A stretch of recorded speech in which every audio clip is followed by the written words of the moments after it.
गया है। मुख्यमंत्री नारी शक्ति उद्यम प्रोत्साहन योजना के तहत 266 करोड़ रुपए का ऋण उपलब्ध कराया गया है। प्रधानमंत्री उज्ज्वला योजना के साथ साथ द्वारा मुख्यमंत्री गैस सब्सिडी योजना लागू की गई। इसके अंतर्गत 450 रुपए में एलपीजी सिलेंडर मिल रहा है। मुख्यमंत्री एकल नारी सम्मान पेंशन योजना के अंतर्गत 19 लाख से अधिक महिलाओं को पेंशनरों को 6,876 करोड़ रुपए की राशि दी गई है। मुख्यमंत्री कन्यादान योजना के तहत 27,000 से अधिक कन्याओं के विवाह के लिए 101 करोड़ रुपए दिया गया है। बालिकाओं के स्वास्थ्य एवं शिक्षा के प्रति सकारात्मक दृष्टिकोण विकसित करने की एवं आर्थिक संबल देने के लिए लाड़ो प्रोत्साहन योजना जो 1 लाख रुपए से बढ़ा करके 1.5 लाख रुपए की है। जन्म से लेकर के जब तक शिक्षा ग्रहण करे समय समय पर उस बहन को छोटी बच्ची को पैसा मिलता रहे, ये व्यवस्था भी हमने की है। इसके तहत इस योजना के तहत 6 लाख से अधिक बालिकाओं को लाभ दिया गया है।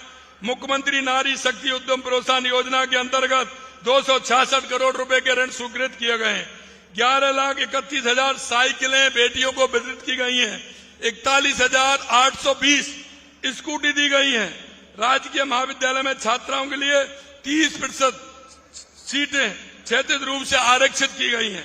गार्गी पुरस्कार, बालिका प्रोत्साहन पुरस्कार, मुख्यमंत्री हमारी बेटी योजना, आपकी बेटी योजना, प्रदर्शनी पुरस्कार जैसी योजनाओं के माध्यम से लाखों करोड़ों रुपए की प्रोत्साहन राशि दी गई है।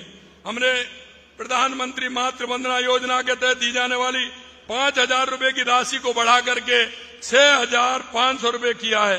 दिव्यांग माता के लिए ये राशि बढ़ाकर 10,000 रुपए की है। इस योजना के तहत लगभग 10 लाख से अधिक गर्भवती महिलाओं को 537 करोड़ रुपए राशि की दी गई है। माँ वाउचर योजना, हमारी माता बहनों को दिक्कत होती थी, जो बहनें गर्भवती होती थी उनको बहुत बड़ी परेशानी होती थी। वो सोनोग्राफी कराने के लिए जाती थी, पैसा नहीं होते थे। हमने कहा उन माता बहनों की सोनोग्राफी के लिए फ्री जांच के लिए हमने माँ वाउचर योजना प्रारंभ की, जिसमें 2,26,000 से अधिक बहनों को लाभ मिला है। ये सुनिश्चित करना चाहते हैं कि राजस्थान की कोई भी हमारी माता बहनें किसी भी तरह से असुरक्षित नहीं रहे। इसके लिए राज्य में 500 कालिका पेट्रोलियम यूनिट का गठन कर उनका प्रभावी संचालन किया है। 65 एंटी और रोमियो स्क्वाड का गठन किया है। महिला अत्याचार के प्रकरणों में अनुसंधान करने का औसत वर्ष 2020 से 128 दिन से घटकर मात्र 52 दिन रह गया है। राज्य भर में वर्ष 2023 की तुलना में महिला अत्याचार में 10% की कमी हुई है। भाइयों बहनों, मैं देश के यशस्वी प्रधानमंत्री माननीय नरेंद्र मोदी जी का मानना है कि नारी शक्ति हर तरह से मजबूत हो। और लगातार आपने देखा, आते ही उन्होंने देश के यशस्वी प्रधानमंत्री नरेंद्र मोदी जी ने जब महिलाओं का देखा कि शौच के लिए वो रात का इंतजार करती हैं, सुबह सूर्य उगने से पहले जाती हैं, सबसे पहले शौचालय बनवाने का काम देश के यशस्वी प्रधानमंत्री नरेंद्र मोदी ने किया। माता बहनों को चूल्हे में फूंक देते देते क्या स्थिति हो जाती थी, गैस का सिलेंडर देने का काम देश के यशस्वी प्रधानमंत्री नरेंद्र मोदी जी ने किया। और आप देखेंगे कि घर की मालिक कौन होनी चाहिए, माता बहनें होनी चाहिए। जनधन के खाता खुलवाने का काम देश के यशस्वी प्रधानमंत्री नरेंद्र मोदी जी ने किया। और उसके अलावा अगर मैं बात करूं, घर की मालिक कौन होती है, हमारी माता बहनें होती हैं। प्रधानमंत्री आवास किसके नाम से होगा, हमारी माता बहनों के नाम से होगा। ये काम माननीय प्रधानमंत्री जी ने किया है। यही नहीं मेरे भाई और बहनों, मैं आपसे कहना चाहता हूं, जो भी हमारी योजनाएं, उन योजनाओं के माध्यम से हमारी माता बहनें किस तरह से सशक्त हो सकती हैं, हमारी सरकार उस काम को कर रही है। जब महिलाएं आगे बढ़ती हैं तो देश आगे बढ़ता है।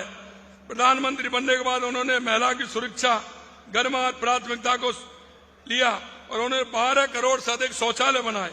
उज्ज्वला योजना में 11 करोड़ से अधिक कनेक्शन देने का काम किया। प्रधानमंत्री आवास के तहत 70% अधिक घर महिलाओं के नाम संयुक्त रूप से बनाए।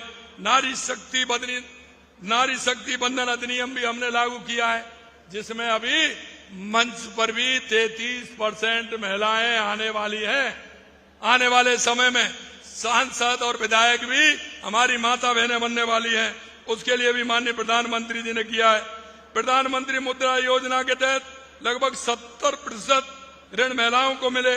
प्रधानमंत्री जनधन योजना में खाते लगातार खुल रहे हैं।